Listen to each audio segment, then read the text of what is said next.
하나님 말씀 보도록 하겠습니다. 오늘 함께 나누실 말씀은 사도행전 1장 3절부터 9절에 있는 말씀입니다. 사도행전 1장 3절부터 9절까지의 말씀을 가지고 예수님 부활 이후 41일이라는 제목으로 함께 말씀을 나누고자 합니다. 하나님을 함께 예배하는 저와 여러분들에게 하나님의 크신 은혜와 하나님의 크신 사랑과 하나님의 크신 능력과 크신 축복이 함께하기를 주님의 이름으로 축원합니다. 주님의 이름으로 축원합니다. 아멘. 감사합니다. 우리 예수 고난과 십자가는 기독교의 상징이지요. 기독교 하면 가장 강렬하게 드러나는 이미지가 그 십자가에 담겨져 있습니다. 그런데 기독교 역사를 이렇게 보면 기독교가 하나의 갈릴리 지역에 하나의 이슈로 묻히지 않고 지역을 넘어서서 세계적인 종교가 될 수 있었던 것은 예수 부활의 사건이 있었기 때문에 가능했습니다. 로마 제국의 밑에서 그 무시무시한 핍박을 넘어서서 핍박의 시대를 넘어서서 기독교가 로마 제국을 삼킬 수 있었던 것은 예수 부활의 사건에 힘이 있었기에 가능하였습니다. 당시 이 예수 부활이 얼마나 충격적인 사건이었냐면 예수를 추종하는 무리들이 이전에는 유월절에 율법에 근거하여서 유월절에 하나님을 예배하였는데 이 부활 사건 이후 유월절이 아니죠. 안식일이죠. 안식일이 아닌 안식 후 첫날, 지금의 주일날 예배를 드리기 시작했다는 것입니다. 이스라엘 역사의 가장 큰 절기가 유월절인데 예수 부활 사건 이후 이 유월절이 아닌 부활절에 초점을 맞추고 부활절을 기념하였다는 것입니다. 수천 년 넘게 지켜왔던 전통이 이 부활절 사건으로 인하여서 바뀌게 될 수 있었던 것은 그만큼 그들에게 큰 영향력을 지니고 있었다는 사실을 우리가 알 수 있습니다. 당시에는 초대교회 당시에는 성탄절이 지켜지지 않았다라고 우리가 알고 있는데요. 그런 것을 감안하면 부활절이 가장 큰 그들에게 명절이었고 절기였다는 사실이 얼마나 부활절에 의미를 두고 있었는지 우리는 그것을 통해서 알 수 있습니다. 그런데 그 당시에 비해서 지금의 부활절은 어떻습니까? 그 영향력이 많이 약화된 것이 사실입니다. 성탄절만 해도 비교해봐도 성탄절은요 모두가 신나하죠. 세상 사람들도 이 성탄절날 되게 설레하고 기뻐하고 특히 우리나라는 국가 공휴일 아닙니까? 근데 부활절은 비교해서 어떻습니까? 교회 사람들 외에는 축하해 주는 사람이 아무도 없습니다. 그날을 즐겁다고 생각하는 사람이 없죠. 근데 교회 내에서도 시간이 갈수록 약화되는 것이 사실입니다. 그냥 형식적으로 부활절 행사를 하고 지나가는 것에 우리는 점점 익숙해져 가고 있다는 사실이 조금은 슬프기도 합니다. 그런데 올해 부활은 참 개인적으로 굉장히 기쁜 부활 주일 예배로 보내었습니다. 그리고 그 여운이 아직도 남아 있습니다. 그냥 형식적이고 연례적인 행사를 넘어서서 그 부활의 기쁨을 조금 더 누리고 그리고 여러분과 함께 나누기를 소망합니다. 오늘의 본문, 이 부활 후 40일 동안 이 땅에 거하셨던 그 예수님의 기록을 통하여서 우리가 부활의 기쁨을 조금 더 누리고 그 능력 가운데 머물기를 간절히 소망합니다. 오늘의 본문의 배경 보도록 하겠습니다. 3절인데요. 사도행전 1장 3절을 보면 이렇게 시작하죠. 고난 받으신 후에 예수님께서 고난 받으시고 십자가에 죽으시고 부활하신 그 이후의 사건을 기록하고 있습니다. 그리고 맨 마지막에 9절을 보면 말씀을 마치시고 그들이 보는데 올려져 가시니 구름이 그를 가리어 보이지 않게 하더라. 결국 3절과 9절 요 사이는 예수님 부활 이후 그리고 하늘로 승천하시기 그 사이에 있었던 일을 요약해서 기록하고 있습니다. 과연 예수님이 40일 동안 이 땅에 계실 때 어떤 일이 벌어졌을까요? 먼저 성경은 제가 먼저 말씀을 드렸는데요. 40일 동안 이 땅에 머무셨다라고 기록하고 있습니다. 3절을 처음부터 한번 끝까지 한번 다 읽어보도록 하겠습니다. 제가 읽지요. 고난받으신 후에 또한 그들에게 확실한 많은 증거로 친히 살아계심을 나타내사 40일 동안 그들에게 보이시며 하나님 나라의 일을 말씀하시느니라. 오늘 누가복음은요, 다른 복음서에, 아니 사도행전이죠. 다른 복음서에 기록되어 있지 않은 예수 부활 이후 이 땅에 머무셨던 기간에 대해서 구체적으로 말하고 있는데 그 기간이 40일이라고 말하고 있습니다. 성경에 40이라는 숫자는 계속 반복해서 나오고 예수님도 40일 동안 머무셨던 것을 우리가 외우기 어렵지 않을 것입니다. 우연인지는 모르겠으나 예수님은 꽤 생각보다 장시간 부활 이후에 이 땅에 머무셨습니다. 예수님께서 이 땅에 왜 오셨습니까? 우리의 죄를 구속하기 위함이시지요. 인류가 받고 감당해야 될 그 모든 심판을 대신 십자가에서 지셨습니다. 대신 형벌 받으셨습니다. 그리고 우리를 당신의 피값으로 구속하셨습니다. 값을 지불하고 사셨다라는 것이죠. 우리에게 영원한 생명을 주시고 하늘에 계신 아버지 품에 우리를 인도하기 위해서 대신 그 대가를 다 치르셨다는 것입니다. 그리고 이 명확한 목표를 위해서 이 땅에 오셨고 그 목표를 다 이루셨습니다. 십자가상에서 다 이루셨다라고 말씀하시고 그렇게 죽으셨습니다. 당신의 목적을 다 이루셨다라고 생각했을 때 그 사실을 감안해 보면 생각보다 예수님은 이 땅에 조금 오래 머무지 않으셨나 생각됩니다. 왜 40일 머무셨을까요? 그리고 40일 동안 무슨 일을 하셨을까요? 오늘 말씀을 통해서 한번 확인해 보는 시간을 갖도록 하겠습니다. 첫 번째, 40일 동안 예수님께서 이 땅에 머무시면서 무슨 일을 하셨는가?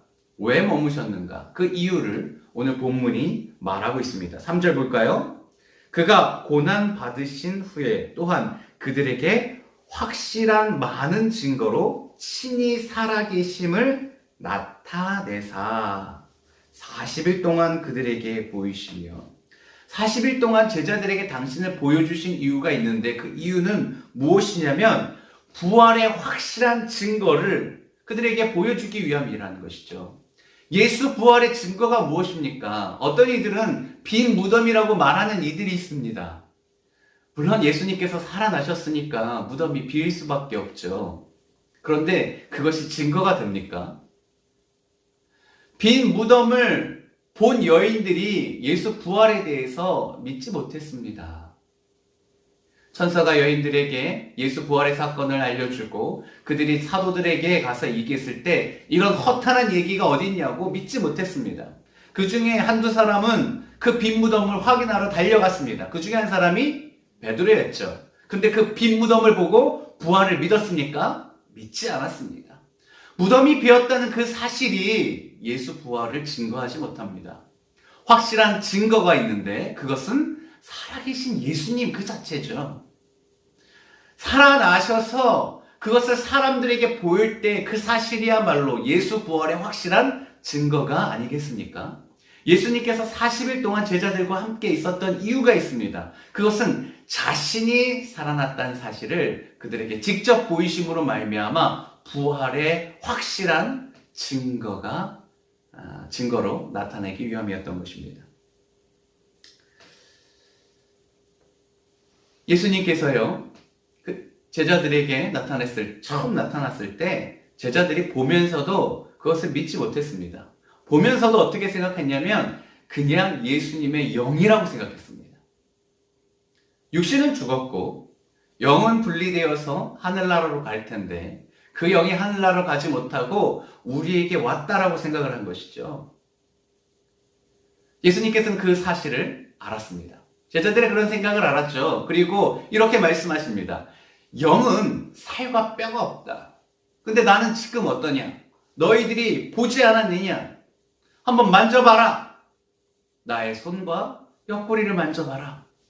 내가 부활했다라고 그들에게 그 사실을 알려주십니다. 그 현장에 도마가 있지 못했습니다. 제자들의 부활하신 예수님을 만났다고 얘기하니까요, 자기는 믿지 못하겠다고 말합니다. 엿새 후에 도마에게 예수님께서 나타나십니다. 도마에게 말씀하시죠. 내 손과 내 옆구리를 만져보아라. 그제서야 도마가 그것을 보고 나의 주시여 나의 하나님이십니다라고 고백합니다. 예수님은 이렇게 제자들과 함께 하시면서 자신의 상처를 보이시면서 그리고 먹을 것을 함께 나누시고 드시면서 부활하신 그 몸으로 먹을 것을 먹으면서 그들과 동일한 그런 모습으로 그렇게 부활하셨음을 그들에게 보여주셨습니다. 어떤 이들은요, 예수님을 너무 사모한 나머지 단체로 환상에, 환각에 예수님을 봤다라고 말하는 사람들이 있었습니다. 한 번은 가능할지 모르겠죠. 두 번은 가능할지 모르겠죠. 근데 예수님은 무려 40일이나 이 땅에 머물면서 제자들에게 수차례 자신을 보여주셨습니다. 잠깐 나타나셨던 것이 아니라 그들과 삶을 함께 그렇게 살아가셨습니다. 먹을 것을 나누셨고 드셨습니다. 직접 자신을 만지게 하셨습니다. 예수님은 진짜로 살아나신 것이죠. 이것이 중요한 것은 예수 부활을 믿지 않고 여러 가지 이유로 예수 부활을 부정한 사람들을 위한 것이 아니라 그 현장에 있었고 나중에 성령의 강림으로 인하여서 교회를 세우고 예수 부활을 전해야 되는 제자들에게 확실한 믿음을 주기 위해서였습니다. 예수 부활이 흔들리면 그 어떤 것도 될 수 없기에 예수님은 그렇게 자신의 시간을 제자들과 함께 하셨습니다. 두 번째, 예수님 부활 이후 무엇을 하셨습니까? 3절 하반절을 보면 맨 마지막 문장이 이렇습니다. 하나님 나라의 일을 말씀하시니라. 40일 동안 그들과 함께 하면서 부활의 증거로 자신을 나타나 증인들에게, 제자들에게 보이셨고, 또한 예수님이 하신 일이 있는데 그것은 하나님 나라 일을 말씀하신 겁니다. 하나님 나라 일이란 하나님 나라에 관한 일입니다. 하나님 나라에서 벌어지는 일이고 하나님의 나라가 어떤 나라인지 그 나라에 대해서 예수님께서는 말씀하셨습니다. 예수님이 이 땅에 오셨고요. 30년간 그렇게 가정에서 보내시고 그리고 30살이 되어서 세례를 받으시고 광야에 나가서 시험을 받으시고 그리고 본격적으로 공생의 생활을 시작합니다. 첫 메시지가 무엇입니까? 회개하라, 천국이 가까이 왔다라는 말씀입니다. 하나님의 나라가 가까이 왔으니 너는 회개하고 하나님의 복음을 들어라 라고 말씀하셨습니다. 복음을 믿으라고 말씀하셨습니다. 예수님은요, 처음 말씀도 하나님 나라였고 마지막 승천하시기 전까지 제자들에게 강조한 말씀이 하나님 나라에 관한 말씀이었습니다. 엠마오로 가는 두 제자에게 나타나신 예수님, 그날은 부활하신 날이셨습니다. 부활하셔서 할 일이 많으셨을 텐데 굉장히 많은 시간을 그들과 함께 하시고 그들과 동행하시고 삶을 나누시고 그리고 부활하신 자신을 그들에게 보이셨습니다. 많은 말씀을 나누셨죠. 이 말씀을 지난주에 말씀으로 준비하면서 예수님은 왜 이렇게 부활하시고 나서도 자신을 위해서 시간을 쓰지 않고 제자들에게 이렇게 자신의 시간을 할애하셨을까? 그가 십자가를 지시고 자신의 사명을 다 감당하셨더라면 조금 더 자유롭게 그동안 하지 못했던 일, 사명에 대한 부담감으로 하지 못했던 일들을 하셨을 텐데 왜 굳이 엠마오로 가는 두 제자들에게 그렇게 부활하신 그날 많은 시간을 할애하셨을까? 궁금함으로 말씀을 준비하기 시작했는데요. 오늘에 와서 그 이유가 명확히 밝혀집니다. 예수님은요, 이 땅에 오신 이유가 십자가를 지시고 지심으로 말미암아 우리의 죄를 대속하기 위함인데 그보다 더 크고 그보다 더 근원적인 이유가 있다는 사실을 오늘 본문을 통해서 우리가 확인할 수 있습니다. 예수님이 왜 이 땅에 오셨습니까? 그것은 하나님 나라를 준비하기 위해서입니다. 하나님 나라를 이 땅에 이끌어내시고 하나님 나라가 완성되기까지 그것을 준비하시기 위해서 이 땅에 오셨던 것입니다. 그래서 하나님의 나라를 메시지로 처음부터 전하셨고 부활하시고 나서도 그들에게 그렇게 눈이 강조하셨던 것입니다. 십자가보다 어떻게 보면 더 궁극적인 목표, 더 방대한 목표가 있었기 때문에 십자가로 끝나는 것이 아니라 그 이후에도 자신의 목적과 자신의 목표를 향해서 절제하셨고 희생하셨고 자신의 시간을 들이셨고 제자들에게 그것을 강조하셨던 것입니다. 예수님의 마음에는 하나님 나라가 있었던 것입니다. 내가 하나님의 나라를 이 땅 가운데 이룩해야 해. 하나님의 나라를 이 제자들을 통하여서 완성해야 돼. 그들에게 사명을 맡겨서 하나님의 나라를 꿈꾸게 하고 그 하나님의 나라를 위해서 희생하게 하고 하나님의 나라를 위해서 달려가게 해. 라는 이 명확한 목표가 있었기 때문에 부활하고 나서도 그들과 함께 하셨던 것이죠. 40일이나 그들과 함께 해야 했던 이유가 있었던 것입니다. 하나님의 나라를 가르쳐야 했던 이유가 있었던 것입니다. 하나님의 나라는 어떤 나라입니까? 제자들은요, 그 하나님의 나라를 오해했습니다. 그 당시 부활하신 예수님과 대화할 때도 말이죠. 그 증거가 무엇입니까? 그들의 질문을 보면 알 수 있죠. 6절 한번 읽어보도록 하겠습니다. 그들이 모였을 때 예수께 여쭈어 이르되 주께서 이스라엘 나라를 회복하심이 이때니까 하니.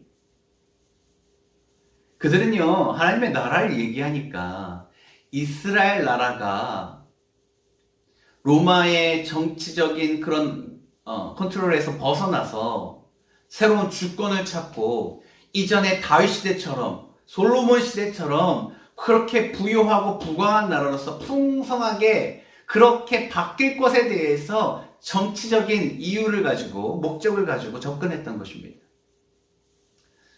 그들은요, 여전히 우리 예수님이 꿈꾸는 하나님의 나라가 어떤 나라인지 알지 못했습니다. 예수님은 답답하셨죠. 그래서 이렇게 대답합니다. 7절입니다. 이르시되 때와 시기는 아버지께서 자기의 권한에 두셨으니 너희가 알 바 아니요. 너희 신경 쓰지 마. 너희 신경 쓰지 마. 하나님의 권한이야. 중요한 것은 너희가 생각하는 그런 정치적인 나라가 아니라 하나님께서 나를 이 땅에 보내심으로 이미 임하였지만 아직 완성되지 않은 영적인 나라라고 주님은 그렇게 그들에게 가르치셨던 것입니다. 베드로도요, 끝까지 이 하나님의 나라를 잘 이해하지 못했습니다. 그래서 자신의 그 유대교적 강력한 사고에서 벗어나기 힘들어했죠.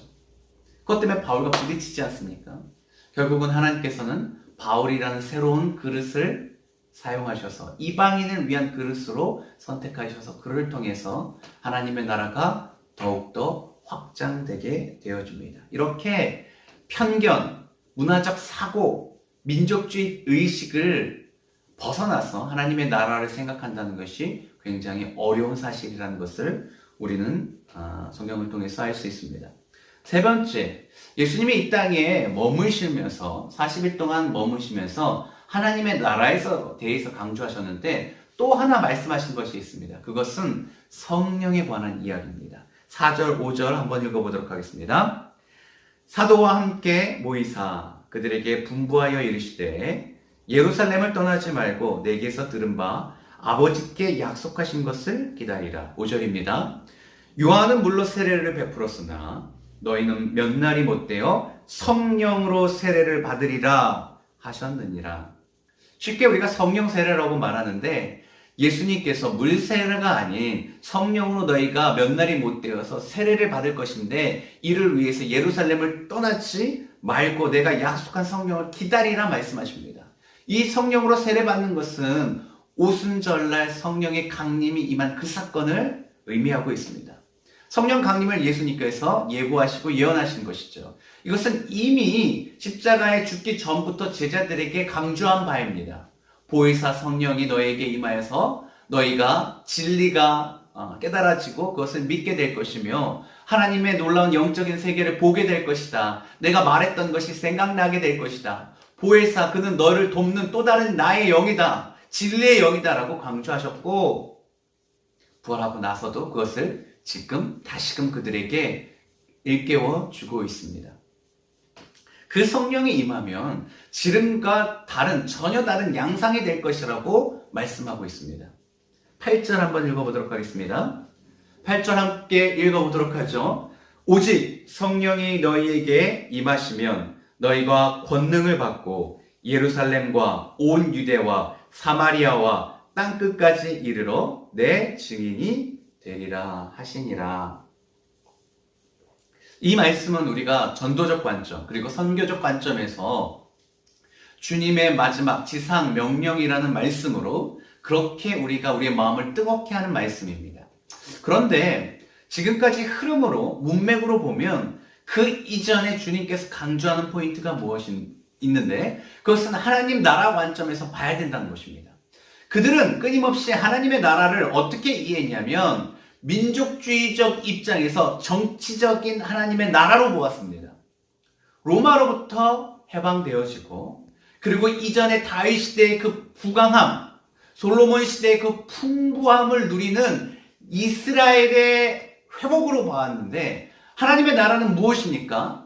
성령이 임하면 너희가 권능을 받고 너희가 이 예루살렘에서 사마리아까지 가고 온 유대까지 가고 아니 저 이방까지 땅끝까지 가서 이 복음을 전하는 증인이 될 것이다 라고 말하고 있습니다. 하나님의 나라는 경계를 허무는 나라입니다. 하나님의 나라는 민족을 뛰어넘는 나라입니다. 하나님의 나라는 그들의 생각에 갇혀있는 제한적인 민족주의적 나라가 아니라 하나님께서 처음부터 꿈꾸셨던 온 세상을 향한 나라이며 그 나라는 지경에 제한받지 않는 땅에 제한받지 않는 국가에 제한받지 않는 민족에 제한받지 않는 영적인 하나님의 나라였다는 사실의 관점으로 오늘의 말씀을 봐야 한다는 것이죠. 주님께서 이것을 40일 동안 머무시면서 강조하셨습니다. 첫 번째는 내가 다시 살아났다. 봐라. 나는 정말 부활하였다. 나는 영이 아니라 육이다. 살도 있고 뼈도 있다. 십자가에 못 박혔던 이 자국이 생생하지 않냐. 옆구리를 만져봐라. 손을 넣어봐라. 구멍이 있지 않니? 먹을 것을 같이 먹었습니다. 제자들에게 먹을 것을 준비해서 그렇게 먹을 것을 나누셨습니다. 육체가 다시 사신 것입니다. 다시 사신 것입니다. 그리고 하나님의 나라에 대해서 말씀하셨습니다. 그렇게 예수님께서 꿈꾸셨던 하나님의 나라, 이사야서 11장에 이사야가 예언하였던 그 나라, 맹수들과 소, 양, 염소들이 함께 어울리며 어린아이와 사자가 그리고 어린아이와 독사가 함께 어우러지는 그 세상, 그것이 하나님이 꿈꾸셨던 세상입니다. 그곳에는 해함도 없고 악함도 없고 상함도 없고 오직 물이 바다를 덮음 같이 온 세상에 하나님의 아는 지식으로 가득한 세상, 그것이 하나님의 나라였던 것입니다. 말씀을 맺으려고 합니다. 부활하신 예수님은요, 그렇게 부활하시고 나서도 당신이 꿈꾸는 세상을 이룩하기 위해서 모든 것을 희생하십니다. 제자들이 통하여서 그 나라가 이룩되어지는 것을 너무나도 잘 알고 있었기에 제자들을 그렇게 섬김으로, 가르치심으로 그들에게 앞으로 펼쳐질 세상을 예고하시고 예언하심으로 그렇게 40일간을 할애하셨습니다.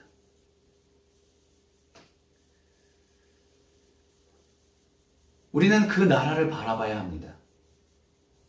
그 나라를 바라보지 못하면 이 세상에 우리의 마음이 가게 되는 것이죠. 그 나라를 바라보는 사람은 반대로 이 땅에 우리의 마음을 빼앗기지 않습니다. 이것에 너무 미련을 두지 않습니다. 성경은 끊임없이 우리를 나그네로 비유하고 있습니다. 우리가 구할 영원한 나라는 하나님의 나라이기 때문에 그렇습니다. 우리는 잠시 이 땅에 거쳐가는 것이기에 나그네인 것이죠. 이것이 우리의 본향이 아닙니다. 고로 이곳에서 천년 만년 살 것 같이 우리의 모든 애착을 이곳에 둘 이유가 없습니다. 물질의 마음을 빼앗길 이유도 없고 세상의 성공이라는 것에 우리의 마음을 빼앗길 이유도 없습니다. 우리가 흠모한 것은 우리가 영원히 거할 하나님의 나라이기 때문에 그렇습니다. 또한 우리가 생각해야 되는 것이 있습니다. 이 땅에 살아가면서 많은 고난과 슬픔과 아픔과 어려움이 있지만 우리는 이미 하나님의 나라의 백성으로서 하나님의 나라에 거하고 있고 그 나라를 향해서 걸어가고 있습니다. 주님이 다시 오시면 완성되는 그 나라 가운데 우리는 거하고 있으므로 이 땅에 살아가면서 느끼는 그 아픔, 슬픔, 고난이 우리를 불행하게 할 수 없습니다. 우리는 하나님의 나라에 소속되어 있기 때문에 그렇습니다. 그저 그 나라를 향해 달려가는 과정에 불과하기 때문에 그렇습니다. 사랑하는 성도님, 하나님의 나라는 우리 주님이 이 땅에 오심으로 이미 이 땅에 임한 나라입니다. 그가 죽으심으로 부활하심으로 더욱더 확장되어졌고 성령의 강림과 교회를 통하여 이 땅에 복음이 선포되고 전파됨으로 점점 커져가고 있고 이제는 마지막을 향해서 완성을 향해서 강력하게 맹렬하게 달려가고 있는 나라입니다. 이 나라는 언젠가 완성될 것이며 이 나라를 막을 자는 이 땅에 그 누구도 없습니다. 우리는 이 나라에 포함되어 있습니다. 이 나라 안에 있습니다. 우리가 천국 백성입니다. 복음의 전파와 많은 영혼의 유입으로 말미암아 완성되어져 가는 나라입니다. 주님이 승리하셨기에 반드시 이룩되어질 나라입니다. 사랑하는 성도님, 주님이 이 나라의 완성을 위해서 우리를 부르고 계십니다. 주님 오실 때 예배하라 말씀하고 계십니다. 우리가 마음의 소원은 무엇이겠습니까? 이 나라의 확장과 완성을 위해서 우리가 조금이라도 쓰임받을 수 있다면 그것으로 감사하고 고마워해야 될 일 아니겠습니까? 오늘도 우리를 주님의 나라로 부르십니다. 그 나라에서 우리가 주님과 함께 거하며 그 다시 오실 나라를 준비하는 저와 여러분이 되기를 주님의 이름으로 축복합니다. 주님의 이름으로 축복합니다. 우리 기도하도록 하죠. 하나님, 감사합니다. 죄로 인하여서 어그러지고 상실되었고 파괴되었던 이 나라를 우리 주 예수 독생자 예수로 말미암아 다시 회복시키기로 결단하시고 그렇게 일을 진행해 주시니 참으로 감사합니다. 우리가 예수를 믿음으로 말미암아 우리도 하나님의 나라의 백성이 되었습니다. 그리고 우리도 동일한 사명을 품고 아버지 하나님 나아가기를 간절히 소망합니다. 우리 하늘꿈 교회를 통하여 각 지체를 통하여 우리의 자녀들을 통하여 아버지 하나님 주님 오실 길 예배하게 하여 주시옵시고 주님 오셨을 때 주님의 나라에서 영원한 생명을 평화를 누리게 하여 주시옵소서. 감사합니다. 사랑합니다. 예수님의 이름으로 기도합니다. 아멘.